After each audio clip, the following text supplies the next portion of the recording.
Hi guys, welcome back to the channel. Ginger Goblin here. Boy, have we got an episode for you today. Moo Ping, absolute barbecue party trick. So Moo Ping is pork skewers from Thailand. Anyone who's been to Thailand would have gone through a market, seen them, and probably bought them. So they're beautiful little waves of pork belly onto sticks, barbecued over charcoal. Don't get the ones off gas, trust me. So then it's got a little bit of char on them as well, sticky, full of umami, and then you eat that with sticky rice as well. So I'm going to be doing sticky rice today as well. So I'll show you the full process of how you cook sticky rice. And yes, you can cook sticky rice at home, and yes, you can cook Moo Ping at home. So we're going to demystify that all for you today. We're going to have fun. We're going to get a beer. We're going to cook along together, and at the end of it, you're going to be cooking Moo Ping like me.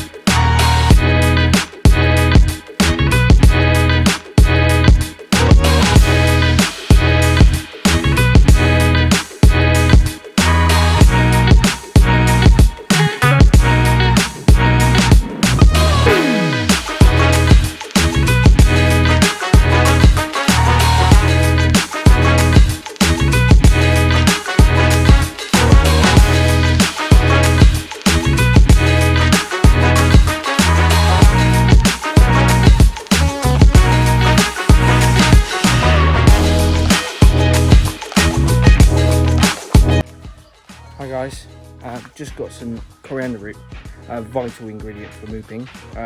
So here we are, incredible stuff, incredible. So I'm going to take that back now and we'll get cooking.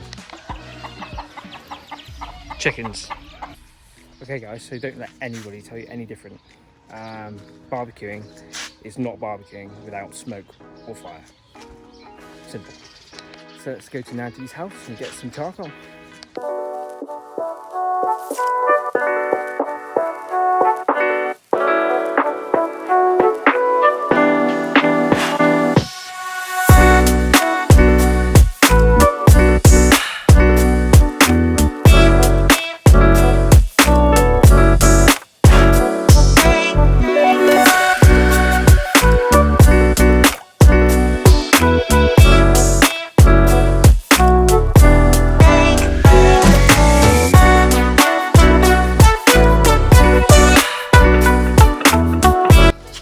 So just been to Najee's house, picked up some coal, 50 baht. Let's go on barbecue. You can get all these ingredients in many different countries, especially in Oriental supermarkets. So I'll take you through each and every ingredient, what it is, and pretty much why we're using it. So pork belly. Number one, obviously, ingredient, because it's a pork skewer. Pork belly, we want a lovely marbled fat. That's what you're looking for. You can find that in supermarkets. Go to local butchers. You need that fat. You need that fat because it's gonna give you lots of moisture at the end. The next one. So here's some of the stuff I got earlier. So we've got coriander root. So this is a little bit harder to find. I'm using coriander root because it's a vital ingredient for it, but you can use coriander leaf. So if you get a bunch of coriander in the supermarket and you chop it nice and fine or crush it, as I'm going to do in this pestle and water, that's okay, that's fine. We're going to use some garlic. We're going to use some white peppercorns as well. Just give it a little bit of a pepper heat, and then we're going to use some sugar to get it nice and sweet, but also give it a glaze as well right at the end and give it that kind of sweet char. And then here we have some chicken powder. So chicken powder is used all across Thailand in many different ways. It's essentially a savoury chicken seasoning. If you go into your Oriental supermarket, most likely where I'm from, England, it'll be a Knorr chicken powder. That's fine, or any other chicken powder you can find. So MSG, we are going to put MSG in this. There's a huge argument in the food world about MSG, about it's bad for you, it's this and that. It's essentially a crystallized form of cornstarch, which adds a massive. Oh, fuck off. Okay, so I am going to use MSG because that is used in Moo Ping. A lot of people have a big argument about MSG. It's bad for you. It's you shouldn't put it in there. Blah blah blah. No one's got any reason why you shouldn't put it in there. If anything, it adds loads more flavour. It's basically crystallised umami. It's a form of crystallised cornstarch. There's nothing wrong with it. There's nothing scientifically that says that's bad for you whatsoever, apart from it making your food go to Flavour Town, pretty much. And then we go on to the sauces. So sauce-wise, these are the three I would use, and you can get these anywhere in any Asian supermarket, and now even sometimes in supermarkets. So oyster sauce. So oyster extraction, almost fermented like soy sauce. Take note of that brand. You do not want to use anything else other than that brand. That's what they use in Thailand, that's the authentic flavour, and that's what we want to use. This one's essentially a dark soy. Sorry about the chickens. A dark soy, a seasoning. So in Thailand they're not huge on their soys like they are in Japan. Japan's very huge background in soy making. There's lots of fermentation, there's lots of aging as well in there. Whereas Thailand like to keep their soys really light, so they'll ferment for a lot less time, and they'll add certain things as well. They'll infuse mushrooms into their soy. Lots of different soys on the shelf. But this is the brand you want, green label. And then obviously everyone knows fish sauce. We're using one from a local shop in the village here. They're all pretty much the same, to be honest. You'll see the most famous one you'll see is the squid brand. That's absolutely fine to use. And then as you can see, I've got a papaya here as well, a green papaya. So not the fruit. Obviously when this is ripe it will be the fruit, but this is what they use for somtam. So interestingly, if you can see inside that, there's some seeds inside there. So the seeds of the papaya, you can get this in Asian supermarkets as well.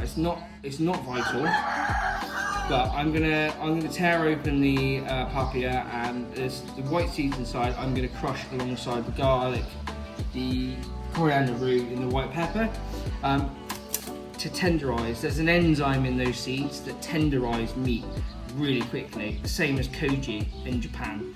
Not a lot of people know that really, but we're going to do it today to tenderize our pork belly in the marinade, as well as all the seasonings that will season our pork as well before we go on the skewer. Okay, so I'm just going to quickly take the skin off the pork belly. A lot of you will have skinless pork belly if it's from a supermarket. From a butcher, maybe not. But I'll just do this. It's almost like skinning a fish. So I'll just go in from here, and then I'll keep the pressure on the knife, on the skin, and then I'll just keep coming along real gently.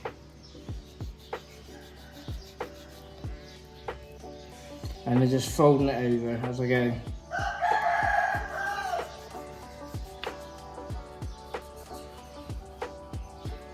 Until you get to that point, take the skin away, discard that, or don't discard that, make crackling if you want. And then I've got my pork belly. So I am just going to do, almost on the angle, I'm just going to do nice, really thin slices. As you can hear, I am in rural Thailand with these cockles.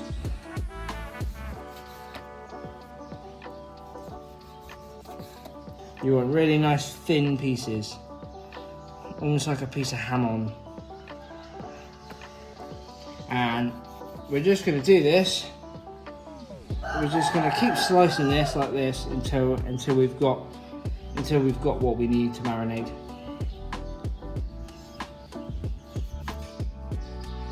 Okay, now that we got the pork sliced up, we can just give you a kind of preview of the prepared ingredients we've got. So the papaya seeds I explained earlier are just here, that we're going to scoop out and use to tenderize the meat.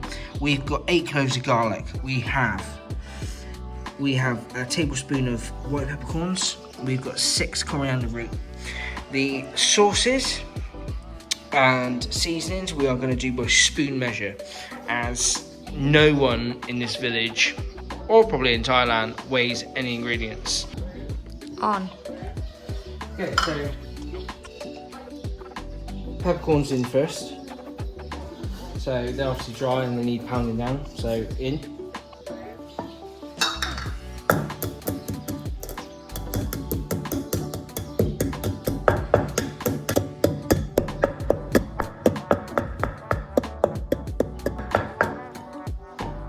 To that. So almost like you got cracked white pepper. And then I'm going to go in with the coriander root. So I'll get them in whole, get them down the bottom, and really start to. And this is where it starts to get a bit fun. So you really got to start pounding this, and the pasta mortar is the best way to do this because you pound all essential oils out of all the ingredients you're using. So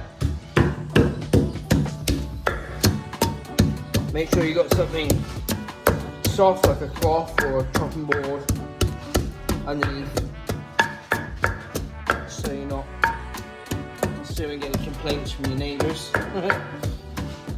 So when it starts to get to this point, it starts to smell pretty amazing. Yeah, there will be a few bits that fly out here and there, but hey, it's cooking.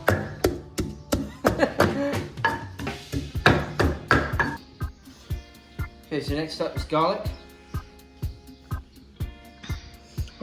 So we've got 8 cloves in here. So we'll pop them in, as is, again. And we'll start smashing that. But before we start smashing that, what we're going to do is we're going to get some seeds out of this papaya. So all we do, so these spoons, you can buy them on Amazon. Thai soup spoons. They're about £1.20, £1.80 for about 25 spoons. Best spoons you've ever got. Spades.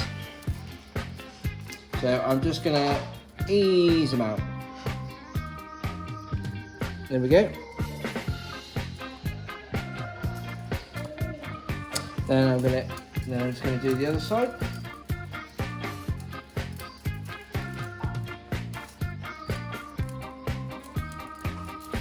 In they go with the garlic. That's all you need. That's all you need.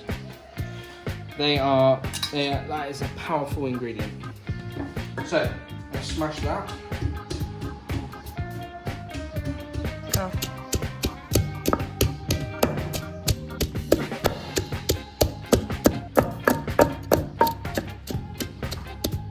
Stop.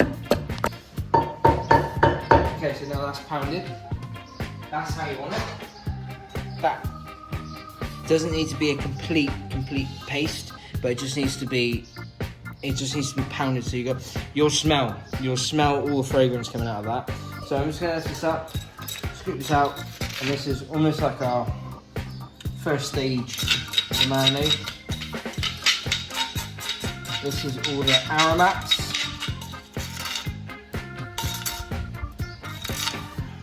Okay, so now we're going to add all the seasonings. So, spoon by spoon.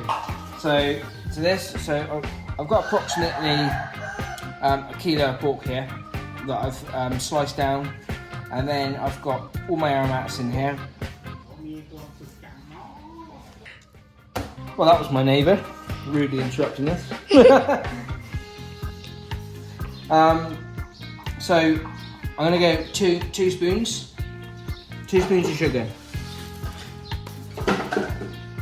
Nice heap spoons. Okay. And then chicken powder.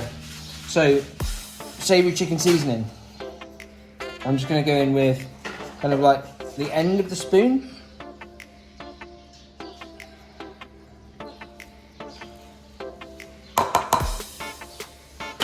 MSG,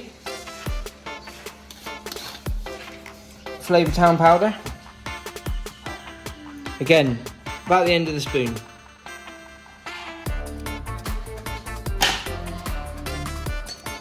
Okay, so sauces now. So the final bit of the marinade. So I'm gonna add fish sauce, soy, and oyster sauce. So fish sauce. And add like 2 spoons.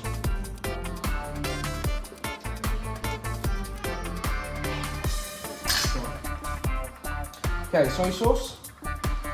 So add a little bit less of this. It's quite strong, so I'm going to do 1 spoon. Don't want it too salty. Fish sauce is salty as well. So okay, so oyster sauce. Obviously that's the brand I showed you earlier. This stuff is like nice, thick and gluey. So we're gonna go 3 spoons of this because this is a nice glaze.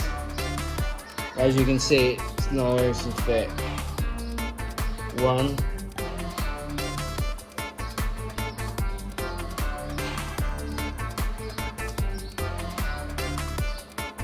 There we go. So you can already see the shine and the glaze off that. And then we're just gonna mix all this together. Okay, so once it's mixed, leave that in the fridge just to marinate for about half an hour. That's all it really needs. Lots of people say it needs overnight, lots of people say it needs 2 hours, but it needs about half an hour to get it. They'll do it very quickly in the morning, and then the actual labour itself is in the skewering. So we'll go to that one next. Okay, so we're gonna skewer these up now, ready for barbecue. So we've got literally nothing special. Get these anywhere, little skewers from the supermarket, from anywhere you can get them, pound shops, anything. Little wood skewers. So you get all these. So this will be marinating now for a good half an hour or so, and it's really thin as well. So all we're gonna do is the little straggly bits here. We're gonna go through that first. We're then gonna feed it through 1. Then we're going to come out and then in, like so. And we're going to carry on doing that. So we've got about 2-3 pieces on there. So you want to get a good ratio of, because you're going to have a bit of a ratio of fat and meat as well. So we want to get a balance of that on this skewer. Like I said, this is a laborious bit.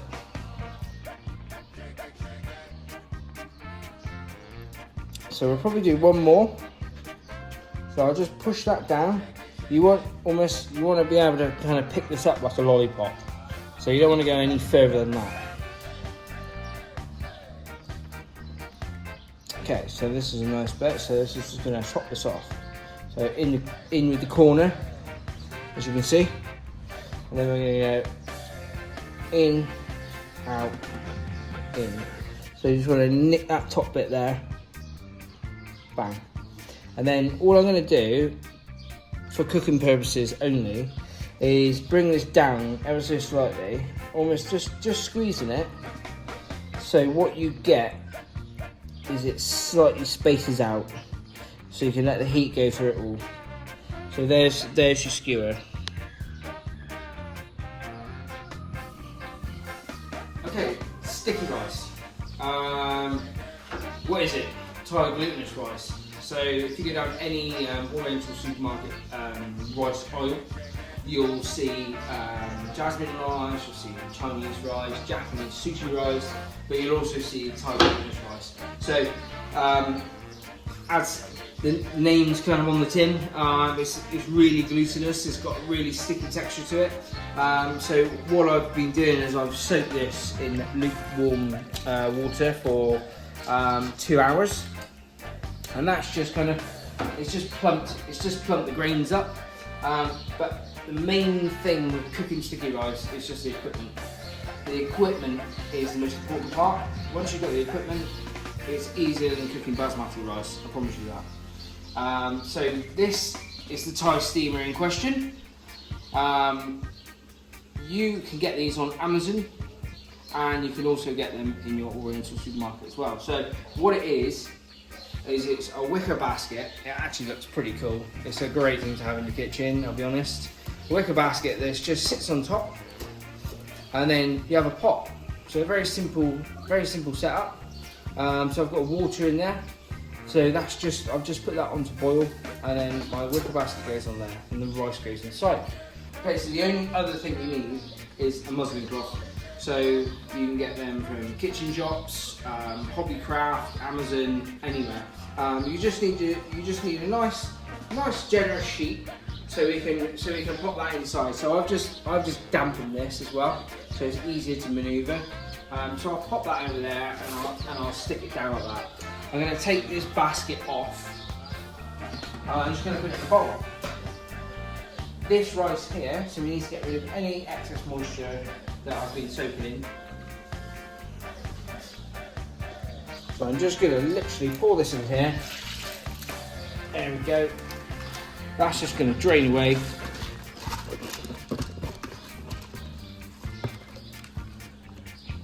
So all your rice is there.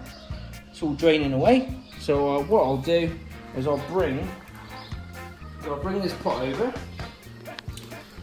pick the basket up, obviously bring the mountains of my hammer, and pop her on top. And then now I'm just gonna fold the corners in, like so. I'm going to turn the gas down because it doesn't need to steam heavily.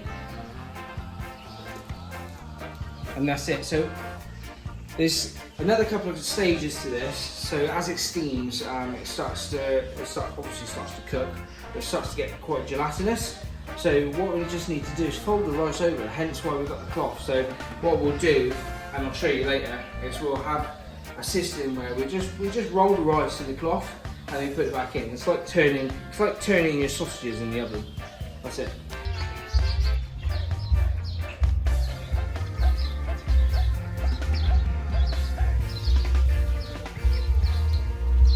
Okay, so like I said, this needs a few turns. So I'll just take it off the heat, and then I'll obviously undo the folds carefully. This is hot. And steam burns the worst, trust me. So as you can see, the rice is going a lot more translucent, and it's starting to stick together. So all we need to do now is pick this up. So once you've taken the cloths off, the cloth should be nice and cool now. You pick it up, get it out. Do this on the side, just in case any disasters happen and it decides to go another way. So we just want to break it up and then fold it back in on itself, so all that rice cooks nice and gently. Do this with gloves, do this with a cloth, however you please. See how beautiful that looks?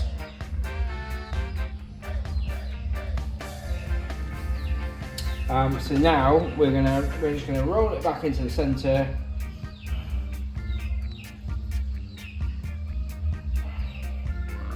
And we're gonna place it back in the basket.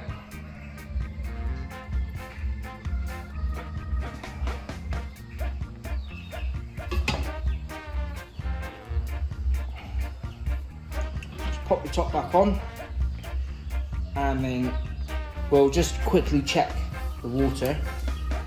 So not a lot left, but just enough. we're about 5 minutes away from turning the heat off anyway, and then we'll be done. As easy as that. Okay, so it's been about 5 minutes since we last turned it. I'm gonna turn the gas off now, and we'll do the big unreveal. So off he comes, and then we'll just open this up. Should get a nice little bit of steam from that, yeah, lovely. And then all the rice should be translucent.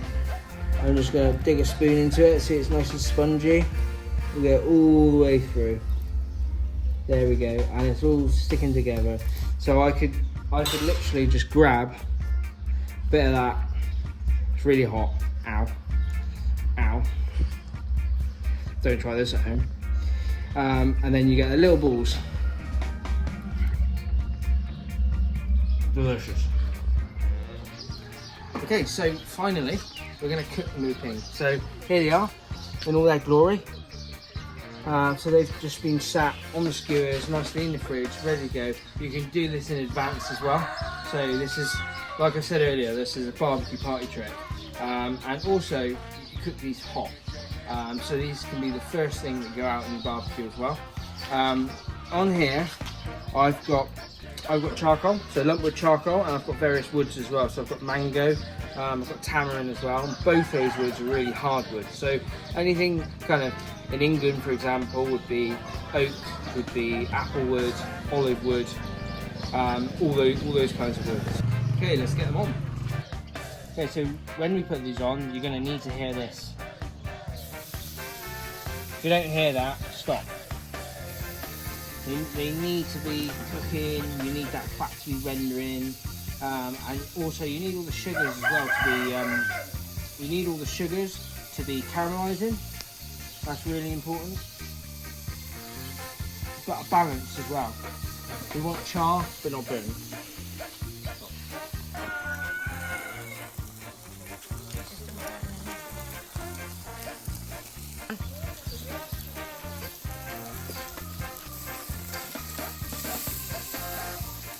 Just starting to caramelise now. Smell amazing.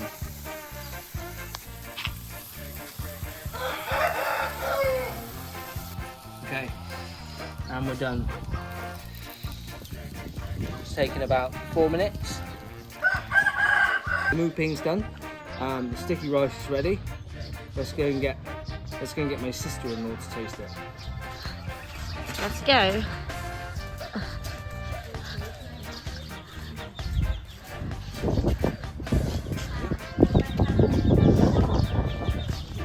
Ask Fran to try this. Just 2 seconds.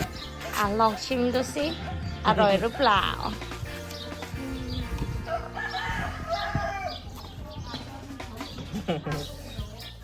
หอม Oh, they do look great, don't they? อ Not ร่อย cooked, no? อร่อยนะกินกับข้าวเหนียวสิ